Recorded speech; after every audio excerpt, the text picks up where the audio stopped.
يا الله باروች الشيء الذي لا بد أن لا ننساه ልንረሳው የማይገባ ነገር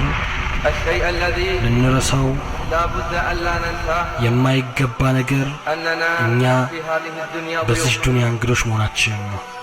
وأننا نعيش في هذه الحياة እኛ ይህችን ህይወት የምንኖረው للاستعداد للحياة ለቀሪው ህይወት ለመዘጋጀት ነው لا بد أن نعرف ونعيش ልናውቅ ልንገነዘብ የሚገባው أن العمر مهما طال فهو قصير እድሜ ምን ያክል ቢረዘም አጭር ነው وأن هذه الحياة مهما عظمت ይህች ህይወት ምን ያክል ብትገዝፍ فهي حقيرة عند الله አላህ ዘንድ ወራዳ ናት ولا تساوي عند الله جناح بعوضة አላህ ዘንድ የትንኝ ክንፍ እንኳን አትመዝንም لا بد أن نعرف عباد الله ማወቅ ይገባናል የአላህ بعد ባሮች هذه الحياة موت ከዚች ህይወት በኋላ ሞት كما قال እንዳለ الله جل في علاه አላህ ጀለ ፊዑላ እንዳለው كل نفس ذائقة الموت ነፍስ ሁሉ ሞትን ቀማሽ ናት وإنما توفون أجوركم يوم القيامة ምንዳችሁን የምታገኙት የቂያማ ቀን ብቻ لا ነው بد أن نعرف عباد الله ልናውቅ ይገባል ዒባደላህ بعد الموت قبر ከሞት በኋላ ቀብር እንዳለ كما قال الله جل في علاه አላህ ጀለ ፊዑላ እንዳለው ألهاكم التكاثر በብዛት መፎካከር አላህን ከመገዛት አዘናጋችሁ حتى زرتم المقابر መቃብርን እስክትጎበኙት ድረስ لا بد أن نعرف ونعيش ልናውቅ ልንገነዘብ ይገባል أن بعد القبر بعد ከቀብር በኋላ መቀስቀስ እንዳለ وإحياء الموتى يوم እሱም القيامة የቂያማ ቀን ሙታኖችን ማስነሳት ነው بحسابهم والقضاء بينهم ለምርመራና በመካከላቸው ለመፍረድ قال سبحانه አላህ ጥራት ይገባው እንዲያለ زعم الذين كفروا أن لن يبعثوا እነዚህ የካዱት ሰዎች በፍጹም የማይቀሰቅሱ መሆናቸውን አሰቡ بلى وربي لتبعثون አይደለም በጌታ የሆነብኝ ትቀሰቀሳላችሁ ثم لتنبؤن بما عملتم ከዚያም የሰራችሁትን ነገር ትናገራላችሁ ذلك على الله